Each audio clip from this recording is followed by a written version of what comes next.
Hutchence and INXS went on a world tour to support the April 1997 release of Elegantly Wasted. The final leg of their 20th anniversary tour was to occur in Australia in November and December. During the tour, Yates planned to visit Hutchence with his daughter and Yates's 3 children, but Geldof had taken legal action to prevent the visit.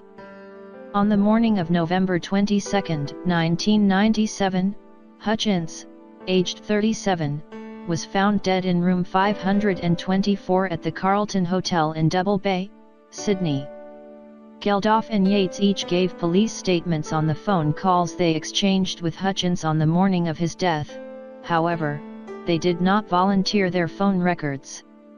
Yates's statement on November 26 indicated that she had informed Hutchence of Tiger's custody hearing being adjourned until December 17, which meant that Yates would not bring her to Australia for a visit as previously intended. According to Yates, Hutchence was frightened and couldn't stand a minute more without his baby. Was terribly upset, and he said, "I don't know how I'll live without seeing Tiger." Yates indicated that Hutchence said he was going to phone Geldof to let Tiger come to Australia.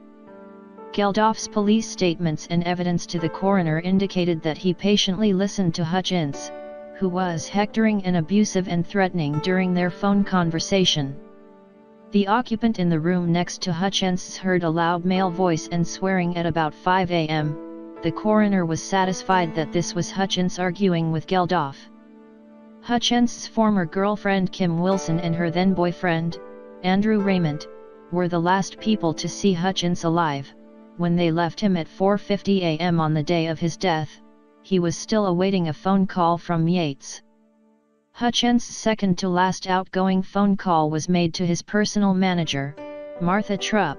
In a voicemail message, he said, "Marth, Michael here. I've fucking had enough." When Trupp returned the call, there was no answer. At 9:54 a.m., Hutchence spoke with a former longtime girlfriend, Michelle Bennett, who stated that he was crying, sounded upset, and told her he needed to see her. Bennett arrived at his door at about 10:40 a.m., but there was no response.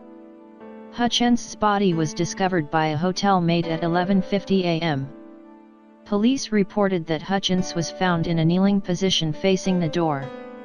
He had used his snakeskin belt to tie a knot on the automatic door closure at the top of the door, and had strained his head forward into the loop so hard that the buckle had broken. On February 6, 1998, after an autopsy and coronial inquest, New South Wales State Coroner, Derek Hand, presented his report. The report ruled that Hutchence's death was a suicide while depressed and under the influence of alcohol and other drugs.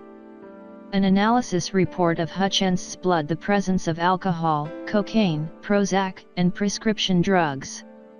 In a 1999 interview on 60 Minutes, Yates claimed that Hutchence's death may have resulted from autoerotic asphyxiation. This claim contradicted her previous statements to police investigators and the coroner.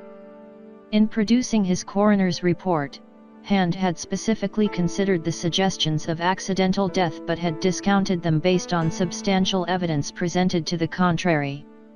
Despite the official coroner's report, fans and relatives considered his death accidental. In 2000, Patricia Glassop and Tina Shore gave an interview on This Morning, asserting that Yates had on more than one occasion threatened to harm herself or Tiger if Hutchence did not marry her. They believed that Yates had made similar statements to Hutchence on the morning of his death, directly precipitating his suicide. On November 27, Hutchence's funeral was held at St. Andrew's Cathedral, Sydney. His casket was carried out of the cathedral by members of INXS and by his younger brother, Rhett. Never Tear Us Apart was played in the background. Nick Cave, a friend of Hutchence, performed his 1997 song Into My Arms during the funeral and requested that television cameras be switched off. Rhett claimed in his 2004 book, Total Excess, that on the previous day at the funeral parlor, Yates had